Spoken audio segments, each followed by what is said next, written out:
I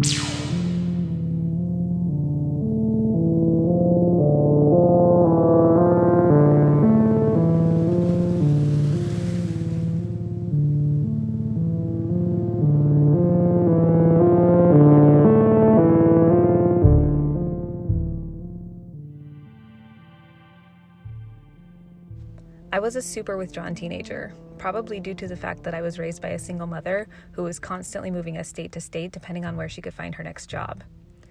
When I was 13 or 14, I started at a new school, and it was a lot like all the others I'd been in. Everyone seemed to know each other, and I gave off an admittedly uninviting energy. I always knew we wouldn't be there for long, so I never saw the point of getting close to people, or even attempting to fit in. I ate on my own at lunch, I studied on my own in classes, and I spent a lot of time reading at the library. Until, that is, a girl with a short stack of paperback books and an apologetic look sat down across from me at lunch on my third week at this new school. "Hey, I'm sorry," she said, "but everywhere else is taken." She tapped her finger on her book stack. Glancing at my own, I decided that this person might be worth speaking to. "It's no problem," I said with a smile. "What are you reading?" At this point, the people around us were glancing nervously at me, and I assumed it was because I was talking to someone other than a teacher, which I'm usually unwilling to do. "Great Expectations," she eventually said, turning back to me. "I'm almost done, too." And she and I continued to talk about the book for the rest of lunch. We walked together out of the school to the yard, and on the way, someone, I'm not sure who it was, they ran off so fast, but they knocked my books out of my hands. I was irritated, but used to this, so I just bent to pick them up. People were staring at me again, this time snickering. With an eye roll, I turned to the girl, but she was up next to a group of the people who had laughed at me. She was pretending to be a duck and quacking aggressively at the kids. Now, I understood that this was not normal behavior, but I was a bit of an odd kid too, so I found it surprisingly charming that she felt the need to defend me, regardless of how she went about it. I just laughed, and we went to a shady spot under a tree for the rest of the hour. I told her all about my favorite book at the time, and we went and said our goodbyes and went to our next classes. We were friends for a few weeks when I started to notice some odd things about her. She never mentioned her parents, and she switched topics quickly when I asked. She started popping up in weird places, like in the bathroom at the same time as me, or she would just be showing up to school at the same time I did, no matter how early or late I was. She always answered me in the same way whenever I asked about her book. "I'm reading Great Expectations, and I'm almost done." Every day, exactly like that first day. I just put this down to the oddity of her, as she was an outcast like me. It was expected that she would do some unusual things, right? We were talking about friends that we had when she admitted I was the first person to really be her friend. Then she looked at me, and she said, "I hope we'll be best friends forever." Now, I'm not a very attached person, and the low, serious tone of her voice almost gave me chills. Was this how most people talk to their friends? I wasn't sure, as I'd never had a close friend before either. After we'd been friends for a while, she wanted to hang out outside of school. She said she'd gotten permission to go to my place and asked me if I could get permission to go to hers, and then we could sneak down to the beach. I knew my mom would never go for it on a weekday, so I did decide to sneak out. My mom was a heavy sleeper, and I knew where the spare key was. My friend met me at the bottom of my apartment building, and we started walking. She seemed excited and nervous, babbling happily about where we were going while shooting me quick, excited glances. We ended up at the edge of a rocky drop right on the water.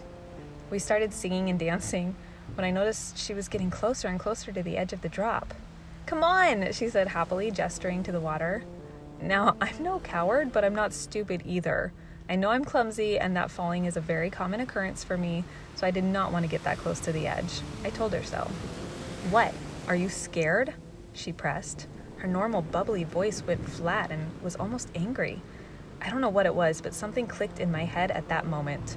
For just a moment, I saw the scene from the outside. A windy night in storm season, near 2 a.m., and a girl pushily trying to get me closer to a dangerous situation. My heart picked up as I realized that I was in trouble. Paige might get me hurt or hurt herself. "I'm going home," I choked out, backing away. Suddenly she seemed sad and looked down into the water. "I really liked you," she said, tears running down her cheeks. Then she jumped. I stood there for a moment in shock, not even processing what I had just seen. I stared at the empty space my friend had just been in, and after what seemed like forever, I ran. I ran all the way home, ran into my apartment, and screamed for my mom. She ran out and saw the open door. She tossed me into her room and looked around the place with a knife, assuming someone had broken in and scared me. She came back into the room with my baby sister and locked it behind us. But I told her what happened, and she shushed me, saying it was only a dream, that I must have been sleepwalking and just woke up. She beat herself up for leaving the front door open because something might have happened.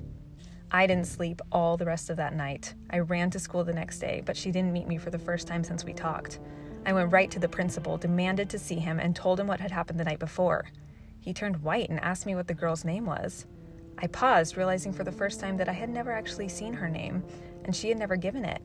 I told him she was my only friend, the girl I spent lunch with and studied in the library with. He stopped and glared down at me, suddenly angry. "This is not funny, young lady," he nearly screamed. "I thought someone really had been hurt." "Someone was," I screamed back at him. "My friend." I think he realized how serious I was, that I really thought that this happened, because his tone got softer, though dismissive. "Ava, you eat alone every day," he said. "You sit by yourself in the library. I've never even seen you talk to another student during either of those things," he said firmly, and then he told me to go to class. I went back to the library at lunch that day and spoke to the librarian. She had a very special fondness for readers and knew most heavy readers by name, so I was sure she would know the girl. Near tears again, I explained who I was looking for and what she was like, as well as the book she was working on. Her smile faded fast, and she asked me to describe what she looked like, so I did. Then she silently reached down into a drawer and pulled out a picture of my friend. When I said that was her, she nodded. Then she asked me to sit and gave me a water bottle while she talked. "Her name was Paige," she said. "A sweet girl, outgoing but no friends. She, like you, spent a lot of time in the library. Her parents were bad." She looked down at the picture and sighed. "One day her father found out his wife had been cheating on him. He snapped. He killed her mother and threw Paige off a cliff into the ocean, then jumped over himself. Paige died instantly. Her head hit a rock." The librarian looked at me and added, "I don't know how you could know her, though. That was 5 years ago."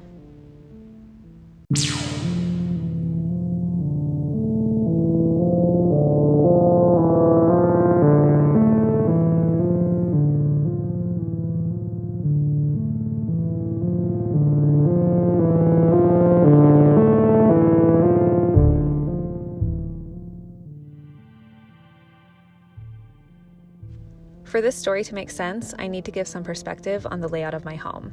I do have a front door, quote unquote, but it's actually towards the back of my house.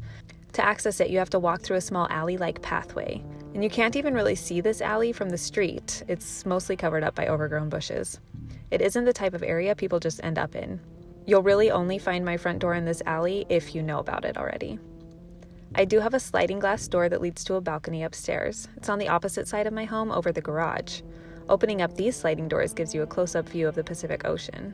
On this particular day, it was getting pretty hot. It's kind of a rainy, muggy day, so I opened up the sliding glass doors upstairs and also the front door that leads to the alley. This allows for a nice ocean breeze to pass throughout my house. I'm sitting on the couch, home alone, going through my phone, just doing my own thing, when I suddenly feel like I'm being watched. I looked up and saw a dark figure standing in my doorway with a cane in his hand. I gasped, and he whistled to get my attention. So I jumped up. At first, I think it's probably someone I know, but I just can't tell because of the backlighting. But as I get closer, I see a 30-ish-year-old man dressed in all black. He's holding a black cane, just sort of smiling, staring at me. I walk closer, trying to recognize him in any way, but nope, I have definitely never seen this guy before. He proceeds to tell me he needs directions to the beach. I'm a little thrown off at this point because literally from any point on my street, you can see the beach. You can actually hear the waves crashing from where he is currently standing. He then tells me he took the bus from a nearby town and thought it might be a good day to go down to the beach. I'm confused, but somehow able to compose myself enough to form a sentence. "Sure thing," I say, "just walk maybe 30 more seconds that way, and you'll hit the sand." He doesn't really respond or leave, he just kind of continues looking at me, still standing right in the doorway. At this point, I'm definitely thinking he didn't actually need directions. He then makes a comment about the necklace I'm wearing. He asks if my boyfriend bought it for me. Trying to stay composed, I quickly reply, "No, my fiance did, and he'll be here any minute. We can ask him where he got it from if you're interested." He turned around and walked away. Maybe it sounds kind of ordinary, but something was definitely off about this situation. First, if he actually did take a bus into town, he would have literally had to go out of his way from where the bus stop is to walk to my place. In the process, he would have passed multiple beach access paths. Second of all, like I said, I live across the street from the most popular beach in our town, and it's quite obvious. Third of all, it's overcast and rainy, not a beach day, and he was not dressed anything like anyone planning to go to the beach at all. I just had an eerie feeling in the pit of my stomach that he was there for something else. I guess I'll never know. My fiance wasn't really on his way over. He was actually out of town for work. As soon as the man was down the alley, I shut and locked all my doors and went to bed. It rained most of that night, and as the sun came up and the sky cleared the next morning, I went outside. To my horror, I found footprints in the damp, rain-soaked ground. They were by every window of the house. Then I see a soggy, handwritten note. It only has 5 words on it. It says, "Your fiancé never came home."